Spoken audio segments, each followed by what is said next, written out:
Bonjour et bienvenue à notre émission In Studio. Je suis le pasteur José Bro.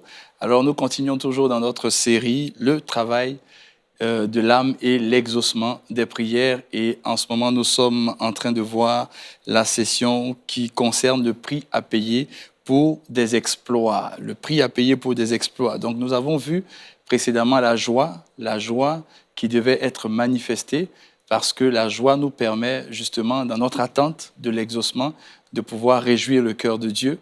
Et nous avons pu comprendre que lorsque Dieu nous exauce, l'exaucement de notre Dieu rend notre joie parfaite. Mais avant que notre joie soit parfaite, il y a initialement un peu de joie que nous avons dans le cœur. Et nous avons compris comment il faut sécuriser cette joie et aussi déterminer que la joie est une décision. C'est une décision personnelle que chacun de nous devons prendre. Voilà, peu importe la situation que nous traversons, nous devons décider d'être joyeux et laisser le Seigneur, par son esprit, justement, nous inonder de sa joie. Mais c'est d'abord une décision personnelle. Le Saint-Esprit ne nous forcera pas. Dieu ne viole personne, ne force personne. Il y a d'abord une décision personnelle qu'il faut prendre. Comme nous avons pris la décision de pouvoir marcher avec Jésus, nous devons prendre cette décision justement lorsque nous adressons des prières à Dieu, la décision de la joie. La Bible dit que la joie du Seigneur doit être notre force. Il s'agit de la joie du Seigneur, pas la joie dans autre chose, pas la joie dans les personnes, mais la joie du Seigneur, pas la joie de ton travail, pas la joie de ce que tu peux gagner, mais la joie du Seigneur. Ça veut dire que tout ton focus est sur le Seigneur et c'est ainsi que ta joie sera sécurisée. Et maintenant, nous sommes en train de voir justement un autre élément qui nous permet justement de pouvoir déclencher le désir. Parce que depuis le début de cette série, nous sommes en train de voir le désir qui nous permet d'avoir de l'exaucement à nos prières. Donc le travail de l'âme, c'est le travail de notre âme, de notre cœur, pour pouvoir faire sortir le désir. Parce que Jésus nous a dit en Marc 11 que le désir, à partir du verset 23 et suivant, il nous a dit que tout ce que vous désirez en priant, croyez que vous l'avez reçu et vous le verrez s'accomplir. Donc tout ce que nous désirons en priant, et nous sommes en train de faire ce travail du désir. Et en ce moment, nous allons voir aussi le prix à payer, quelque chose de déterminant pour pouvoir accomplir des exploits et pour pouvoir justement emmener notre désir à l'exaucement dans notre prière. C'est le prix à payer. Nous avons vu la joie et après la joie, le prix à payer. Le prix à payer vient systématiquement après la joie parce que j'ai un passage que je vais vous lire, que nous allons voir ensemble. Il se trouve dans le livre de Matthieu. Le livre de Matthieu, Matthieu 13, à partir du verset 44 au verset 46. Alors la Bible nous dit, le royaume des cieux est encore semblable à un trésor caché dans un champ. Et la Bible dit que l'homme qui l'a trouvé, le cache, bien entendu, et dans sa joie, donc l'élément joie que nous avons vu dans la session précédente, la Bible dit que dans sa joie, ça veut dire qu'il y a une joie qu'il a. Et la Bible dit qu'il va vendre tout ce qu'il a et achète ce champ. Donc, lorsque la joie est là, il y a aussi un prix à payer. Ici, dans ce cadre-là, le prix à payer, c'est que ce monsieur a vendu tout ce qu'il avait. Lorsque tu t'adresses à Dieu, tu vas vers le Seigneur dans des prières et que tu as des sujets spécifiques de prière, alors le désir qui doit naître en toi, justement, qui est soutenu par la joie, doit être aussi accompagné d'un prix à payer. Le prix à payer qui est un sacrifice. Il n'y a pas de joie il n'y a pas de désir manifesté, il n'y a pas de désir sans sacrifice. Le désir sans sacrifice n'est pas un désir, mais c'est un souhait. Lorsque ton cœur désire quelque chose, il y a forcément un sacrifice que tu dois faire. Il y a toujours un prix à payer. Alors la Bible nous dit en 1 Corinthiens 9, versets 24 à 25, la Bible dit, ne savez-vous pas que ceux qui courent dans le stade, courent tous, mais qu'un seul remporte le prix. Donc, tout le monde court dans le stade. Et je te dirais que tous ceux qui courent dans le stade ont le désir, justement, de pouvoir gagner. Tout le monde a un désir, tout le monde a une volonté, ils veulent gagner. Mais celui qui remporte le prix, c'est quelqu'un qui aura payé le prix. justement dans l'homme qui aura fait des sacrifices. C'est celui-là qui remporte le prix. Ne remporte pas le prix celui qui veut, remporte le prix celui qui prend toutes ses dispositions, qui fait les entraînements nécessaires, qui souffre, qui paye le prix, qui se sacrifie. C'est celui-là qui remporte le prix. Alors tout le monde court, bien évidemment, tout le monde prie, tout le monde demande des choses à Dieu. Mais la partie sacrifice pour accomplir des exploits, très peu de personnes le font. Alors je veux t'encourager aujourd'hui dans cette session à avoir une vie de sacrifice. Lorsque tu demandes quelque chose à Dieu, il faut être prêt à payer le prix dans un sacrifice personnel et je te dirai par la suite le type de sacrifice que tu vas faire. Alors la Bible continue de dire, on est toujours en 1 Corinthiens 9, verset 24 à 25 toujours, on est au niveau du verset 25 qui nous dit ceci. Tous ceux qui combattent s'imposent toute espèce d'abstinence et ils le font pour obtenir une couronne corruptible. Ça veut dire que lorsque quelqu'un se bat ou travaille, et nous sommes en train de parler du travail de l'âme pour l'exaucement des prières. Alors lorsque tu es en train de travailler ton âme, tu veux que le désir en toi puisse être manifesté, alors Dieu dit qu'il y a aussi une part de sacrifice. Il y a une part de sacrifice. Et lorsque tu lis Hébreux 11 et que Hébreux 11 te parle de la foi, la part de sacrifice se retrouve dans la définition de la foi lorsqu'on parle de la démonstration. Il y a une part de sacrifice. Ça veut dire que ce que tu crois à l'intérieur, ce que tu as confessé et ce que tu crois, la joie que tu as manifestée, maintenant tu es à l'étape où tu dois démontrer un sacrifice, tu dois manifester, montrer un sacrifice, montrer que ce que tu veux, ce que tu as demandé te tient à cœur, que tu es prêt à tout pour obtenir, pour avoir ce que tu as demandé. Et ça, c'est l'aspect sacrifice. Et il y a une histoire dans la Bible qui me revient et qui est quand même une histoire très parlante concernant le sacrifice. Une histoire que je trouve un peu assez douloureuse.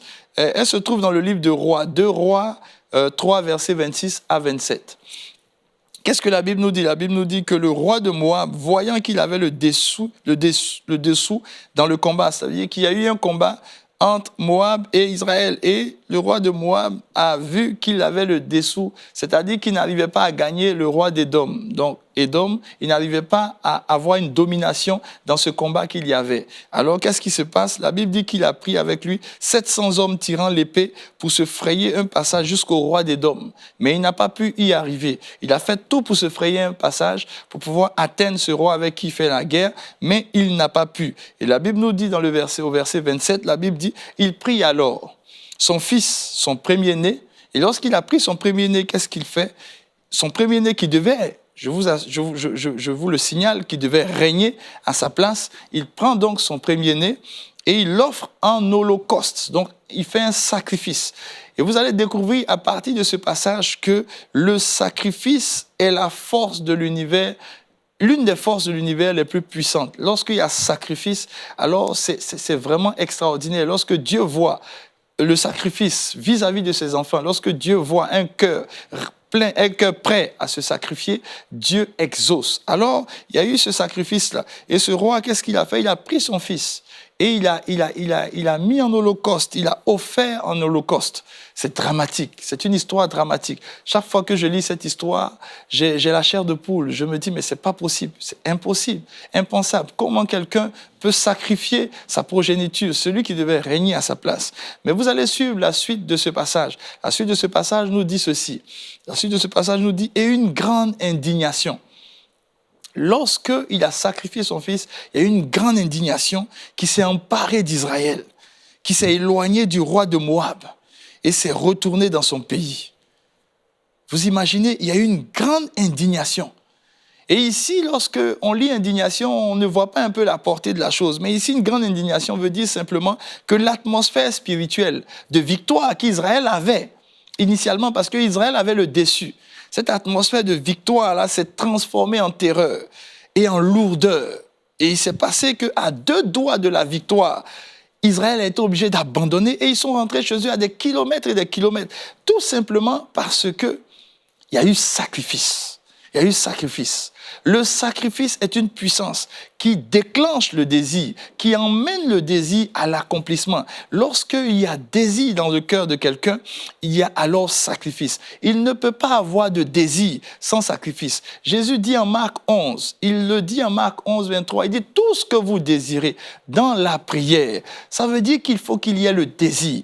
Le désir a été initié, si vous voulez, par la parole. On a déclaré, depuis la première session, on a déclaré, on a appris les déclarations qu'il faut déclarer pour pouvoir influencer le cœur. On a compris qu'il faut de la joie. Il faut absolument de la joie pour pouvoir justement saisir justement ces déclarations-là et garder cette joie dans le cœur. On a compris toutes ces choses-là. Et aujourd'hui, on est en train de comprendre qu'il faut aussi une dose de sacrifice. Il n'y a pas de désir sans sacrifice. Bien-aimé, toi qui m'écoutes, vous qui m'écoutez, il n'y a pas de désir sans sacrifice. Lorsque tu désires quelque chose, lorsque tu désires obtenir quelque chose, il y a toujours une portion de sacrifice. Lorsque tu viens devant Dieu dans la prière, alors il faut savoir qu'il y a une portion de sacrifice. Il y a forcément une portion de sacrifice. Et j'ai envie de te dire que ce sacrifice-là, il doit être vivant. La Bible nous dit en Romains 12, verset 1, « Je vous exhorte donc, frères,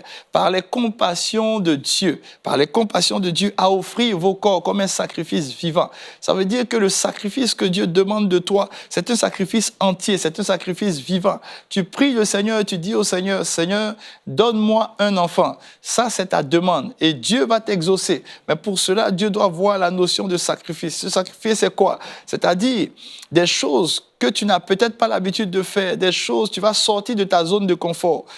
Le fait déjà de déclarer, de dire que tu es convaincu que Dieu t'a déjà donné cet enfant, c'est aussi une forme de sacrifice parce que les gens vont te regarder, mais ils ne verront pas l'enfant. Ils vont se moquer de toi à la limite, tu vois. Mais il faut que tu fasses un sacrifice. Le sacrifice peut être aussi ceci.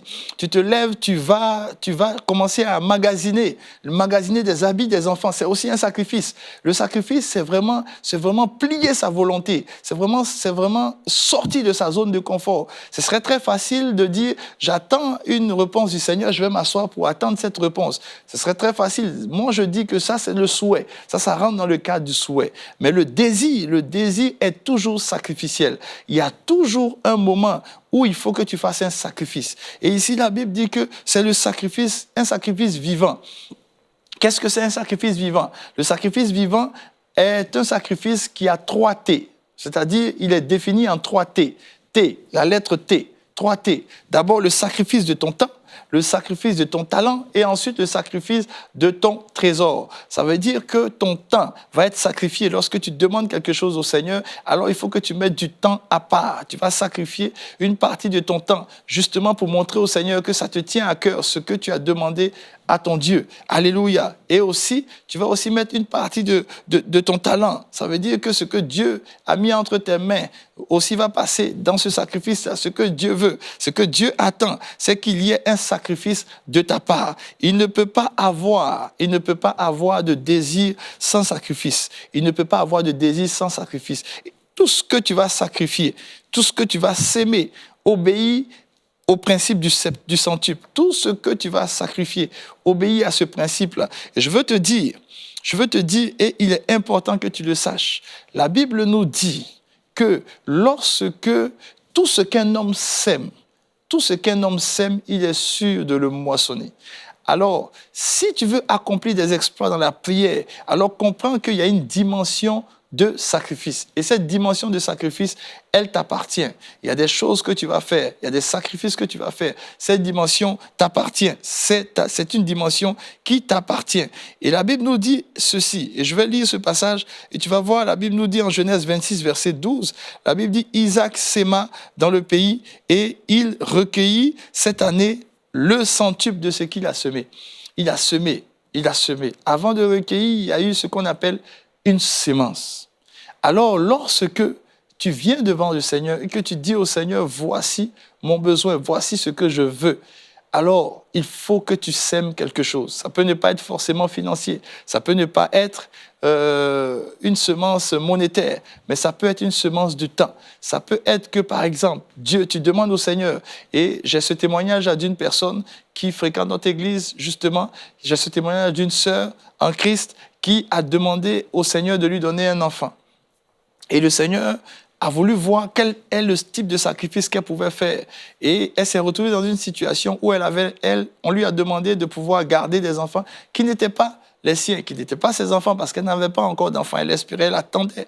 Et chaque fois qu'il y avait une occasion, elle gardait les enfants d'autrui. Elle passait du temps avec les enfants d'autrui. Elle aidait les enfants d'autrui. Elle sacrifiait son temps. Elle a sacrifié son temps. Elle a sacrifié même ses talents parce qu'elle avait des connaissances dans le domaine. Elle a sacrifié cela. Elle est allée sans rien attendre, sans rien demander, garder les enfants de certaines personnes. Des gens avaient des regards moqueurs qui la regardait bizarrement parce que justement, elle n'avait pas d'enfant depuis longtemps, mais ça ne la dérangeait pas de le faire. Elle a fait un sacrifice. C'est ce que j'appelle la notion du sacrifice. Et Dieu a vu son sacrifice et Dieu lui a donné aussi son enfant. Et le Seigneur l'a béni pour cela. Le Seigneur, chaque fois que tu vas lui demander quelque chose, la notion de sacrifice, Dieu va venir voir dans ton cœur, est-ce que tu es prêt à te sacrifier? Qu'est-ce que tu es prêt à donner? Qu'est-ce que tu es prêt à mettre de côté? Qu'est-ce que tu es prêt à abandonner pour avoir ce que tu as demandé au Seigneur? C'est ce que j'appelle la notion du sacrifice. Et il est important que tu puisses cultiver cette notion du sacrifice. Cessons de croire, et ça j'insiste là-dessus, cessons de croire que nous pouvons battre notre Dieu à son propre jeu, parce que le Seigneur est formel là-dessus. On ne se moque pas du Seigneur. Galates 6:7. On ne se moque pas de lui. Ce qu'un homme aura sémé, c'est sûr qu'il va le moissonner. Alors il y a beaucoup de personnes qui viennent, Seigneur, ils viennent devant le Seigneur, Seigneur, je veux telle chose, Seigneur, je veux telle autre chose. Mais ils n'ont pas le désir nécessaire, c'est-à-dire ils n'ont pas la notion de sacrifice en eux, parce que le désir est exclusif. Lorsque tu as le désir pour quelque chose, tu te focalises sur cette chose. C'est cette chose que tu attends, c'est cette chose que tu veux. Alors, tu fais tout, tu mets tout de côté, tu fais tous les sacrifices nécessaires pour avoir ce que tu as demandé au Seigneur. Alors, il y a certaines personnes qui disent, Seigneur, donne-moi un emploi. Seigneur, donne-moi un emploi. Et ces personnes dorment chez eux à la maison, ils ne font aucun effort, aucun sacrifice, et ils attendent que l'emploi leur tombe là-dessus. Ça ne va pas te tomber là-dessus. Ce n'est pas parce que tu as fait cette demande au Seigneur que l'emploi va venir comme cela. Il faut que le Seigneur voie en toi la notion de sacrifice. Qu'est-ce que tu es prêt à sacrifier pour cette demande que tu as faite à ton Dieu? Qu'est-ce que tu es prêt à sacrifier? Est-ce que tu es prêt à aller dans plusieurs entreprises, déposer des CV, postuler partout, te perfectionner, même encore que tu n'as pas encore cet emploi, de passer du temps dans des bouquins, de passer du temps à chercher, de passer du temps à te perfectionner. C'est la dimension du sacrifice. Alors le Seigneur va t'observer. Si tu fais une demande, il va observer, est-ce que c'est un désir? Parce que la Bible dit, le Seigneur te donnera ce que ton cœur désire. Ce que ton cœur désire, il va te le donner. Alors, il faut qu'il voie le désir dans ton cœur. Et il n'y a pas de désir bien-aimé sans sacrifice. Lorsqu'il n'y a pas un cœur de sacrifice, ce n'est plus un désir, c'est un souhait. Et il y a beaucoup de personnes qui dorment, qui attendent, qui ont des souhaits et qui restent là jour et nuit à attendre que leurs souhaits, comme par miracle, puissent se manifester. Ça ne va pas arriver. Lorsque tu fais ta prière, Jésus dit que ta prière doit être accompagnée d'un désir ardent. Et le désir te pousse toujours à l'action. Le désir t'emmène toujours à pouvoir poser des pas conséquents. Le désir t'emmène à faire des sacrifices. Alors le désir, lorsqu'il est en toi, il doit te pousser à te sacrifier. Il y a le niveau sacrifice, la dimension sacrifice qu'il ne faut pas oublier. Le désir t'emmène toujours à cette dimension. Et j'aimerais quand même prier à cette étape-là, prier pour toi, pour que Dieu puisse faire grandir non seulement le désir dans ton cœur, mais que Dieu te donne cette mentalité de sacrifice. Cette mentalité de sacrifice. Alors, là où tu es, tu vas peut-être, là où tu es, prendre la disposition qui te sied. Mais dis, Seigneur, dis-lui avec moi, Seigneur, donne-moi un cœur de sacrifice. Donne-moi un cœur de sacrifice. Tu dis que par le travail de ton âme, toi, mon Jésus, mon Seigneur, tu as pu voir le fruit de ce que tu as recherché. Par le travail de ton âme, tu as satisfait tes regards. Alors Seigneur, donne-moi de ne pas être paresseux, mais de travailler mon âme, de ne pas être une personne qui s'assoit et qui attend. Même lorsque je te fais une demande, donne-moi, Seigneur, d'avoir un esprit de sacrifice, être prêt à sacrifier mon temps, être prêt à sacrifier mon talent, être prêt à sacrifier même souvent mes trésors. Oui, Seigneur, afin de recevoir ce que je t'ai demandé, pour que tu saches, Seigneur, que je ne suis pas une personne attentiste, mais que je compte sur toi et je compte sur toi de façon dynamique parce que tu me donnes un cœur de sacrifice. Et en ce moment, Dieu, maintenant, à partir de cette prière, te donne un cœur de sacrifice. Un cœur de sacrifice. Retiens bien ceci. Un désir sans sacrifice n'est pas un désir, mais c'est juste un souhait. Un désir sans sacrifice n'est pas un désir, c'est juste un souhait. Et la Bible nous dit, à Ésaïe 53, verset 10, la Bible dit, il a plu à l'Éternel, en parlant de Jésus, de le briser par la souffrance, c'est-à-dire le sacrifice. Après avoir livré sa vie en sacrifice pour le péché, il verra une postérité et prolongera ses jours. Pour qu'il puisse voir une postérité, il a fallu d'abord qu'il fasse un sacrifice. Il y a des personnes qui ont adressé des prières à Dieu et Dieu a besoin de voir dans votre vie la dimension sacrifice. Vous avez dit au Seigneur, Seigneur, donne-moi tel montant. Donne-moi tel montant d'argent pour faire tel projet. Mais il se trouve que Dieu a permis que tu aies un petit montant là. Et souvent, Dieu te dit, sacrifie le peu que tu as pour que je te donne ce que tu demandes. Et il y a beaucoup de personnes qui refusent ce sacrifice-là parce que tout simplement, elles sont attachées à quelque chose. Elles sont attachées au peu qu'elles ont. Mais Dieu dit que le désir est toujours accompagné de sacrifice. Qu'est-ce que tu es prêt à sacrifier pour obtenir ce que tu dois obtenir? Qu'est-ce que tu es prêt à sacrifier? Alors, j'aimerais te dire ceci et que tu puisses, à partir de maintenant, avoir une vie de sacrifice, une vie qui marche selon un sacrifice. Il faut que dans ton cœur, tu te dises cela. Chaque fois que je fais une prière à Dieu, que je pose un acte, quelle est la dimension sacrifice? Parce que pour qu'il y ait moisson, il faut qu'il y ait semence. Qu'est-ce que je sème? Qu'est-ce que je sème? Est-ce que je sème du temps dans la prière? Est-ce que mes prières sont assez expéditives? Est-ce que je prends le temps de chercher Dieu? Est-ce que je prends le temps de le chercher dans sa parole? Est-ce que je prends le temps d'avoir des temps d'intimité véritables et profonds avec lui? Est-ce que je passe du temps dans sa maison? Est-ce que je passe du temps, oui, à aider des personnes qui peut-être traversent les mêmes choses que moi? Oui, je cherche peut-être un emploi, je cherche peut-être ceci, mais j'ai aussi peut-être la compétence pour aider des personnes à aussi avoir un emploi. Est-ce que c'est ce que je fais? Est-ce que je prends le temps de pouvoir faire des sacrifices pour aider, pour soutenir des personnes autour de moi? Est-ce que c'est ce que je fais? Alors, il faut comprendre ceci. La dimension sacrifice, c'est une dimension qui est nécessaire lorsque le désir est en toi. Lorsqu'il y a un désir, il y a cette dimension de sacrifice qui est nécessaire, qu'il faut savoir. Et il y a aussi un passage que je veux te lire qui est aussi très important concernant le désir. Alléluia.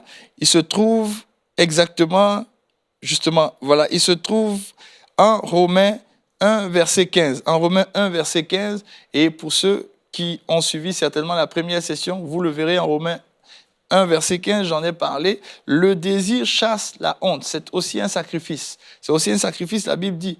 J'ai un vif désir, c'est l'apôtre Paul qui parle, j'ai un vif désir de vous annoncer l'évangile. À vous qui êtes à Rome. Et au verset 16, il a dit, car je n'ai point honte de l'évangile. Le désir que l'apôtre Paul avait d'annoncer l'évangile s'est traduit dans les faits, dans la vie de tous les jours, par des sacrifices. Parce qu'il avait le désir d'annoncer l'évangile, l'apôtre Paul a marché des kilomètres sur des kilomètres, a sacrifié son temps, a sacrifié son énergie, a fait des kilomètres pour pouvoir annoncer l'évangile. Même quand il était rejeté, il continuait toujours. C'est cela le désir. Le désir t'emmène à sacrifier. Et tu vas voir, il y aura même des amitiés qui peuvent te fuir, des personnes qui peuvent se moquer de toi parce qu'ils peuvent simplement dire que tu vis de chimères. Tu attends que Dieu fasse quelque chose qui est infaisable ou qui est impensable. Mais laisse-moi te dire que le Dieu que tu adores, c'est le Dieu de l'impossible. Il va prendre une situation qui semble être impossible et il va la rendre possible. Même si autour de toi, certaines amitiés ne le comprennent pas, certaines personnes autour de toi ne le comprennent pas et qu'elles te fuient. C'est aussi la dimension sacrifice. C'est pas grave. Sacrifie peut-être cette amitié-là, mais aie confiance en ton Dieu. Mets ta foi dans ton Dieu et tu verras. Il n'y a pas de désir sans sacrifice. Si tu dis que tu désires obtenir telle réponse de Dieu, alors Dieu va tester ton niveau de sacrifice. Qu'est-ce que tu es prêt à sacrifier pour ce que tu désires? Qu'est-ce que tu es prêt à sacrifier pour ce que tu désires? Et tu vois l'exemple que je t'ai donné, l'apôtre Paul n'a pas eu honte. Il n'a pas eu honte de l'évangile. Il est allé, peu importe l'endroit, il a fait. Alors lorsque tu portes tes prières vers ton Dieu, il y a l'aspect désir. Il y a l'aspect désir. Et je vais terminer avec cet élément qui est aussi très important que tu dois savoir. Quel élément de sacrifice? Le désir t'infantilise. Et les enfants, lorsqu'un enfant veut quelque chose, il y a le niveau sacrifice. Tu demandes à un enfant, est-ce que tu veux une sucette? Est-ce que tu veux un bonbon? Est-ce que tu veux telle ou telle chose? Pour cela, qu'est-ce que tu es prêt à faire? Est-ce que tu es prêt à faire tes devoirs? Oui, je vais faire mes devoirs. Est-ce que tu es prêt à faire telle ou telle chose? Oui, je vais faire, juste parce qu'il désire quelque chose. Alors, lorsque tu viens vers ton Dieu avec un ardent désir et tu dis, Seigneur, je désire que tu décantes ma situation. Je désire que tu fasses telle chose. Je désire que tu fasses telle chose. Alors, souviens-toi que ton désir doit être accompagné de sacrifice. Il faut que dans ton cœur, tu aies cette pensée de sacrifice. Qu'est-ce que je suis prêt à sacrifier pour obtenir ce que j'ai demandé à Dieu? Qu'est-ce que je suis prêt à sacrifier pour le désir que j'ai? Qu'est-ce que je suis prêt à sacrifier? C'est cette dimension qui est importante que tu dois savoir. Et c'est celle-là qui va te permettre de réaliser des exploits dans la prière et d'obtenir ce que tu demandes au Seigneur. N'oublie pas, Jésus a travaillé son âme afin de voir l'exaucement. Il a travaillé son âme. Jésus a eu un désir et le désir de Jésus, c'est sacrifier. La Bible dit que c'était un homme de douleur, habitué à la douleur. Je peux traduire cela par un homme de sacrifice, habitué à se sacrifier pour obtenir ce que Dieu lui avait promis. Alors, est-ce que tu es prêt à te sacrifier dans la prière, augmenter tes temps de prière, augmenter tes temps de méditation? Est-ce que tu es prêt à passer beaucoup plus de temps, oui, dans la maison de Dieu, avec tes frères et sœurs? Est-ce que tu es prêt, oui, à célébrer davantage Dieu? Est-ce que tu es prêt à avoir des temps d'adoration personnelle? Est-ce que tu es prêt à sacrifier ton temps pour que le Seigneur puisse t'exaucer? Qu'est-ce que tu es prêt à faire? Alors, cher ami, bien-aimé, écoute cela. Le désir est accompagné de sacrifice. Et je déclare, pour finir, dans ta vie, que le désir, tout ce que tu désires, Dieu va l'accomplir. Et Dieu met dans ton cœur le désir, mais aussi la notion de sacrifice, la pensée de sacrifice. Je déclare à partir d'aujourd'hui que tu es une personne, oui, qui a intégré la notion de sacrifice. Et dans tout ce que tu feras, tu regarderas la dimension sacrifice et tu vas agir ainsi et Dieu va t'exaucer. Sois béni. Et on se retrouve à notre prochaine session.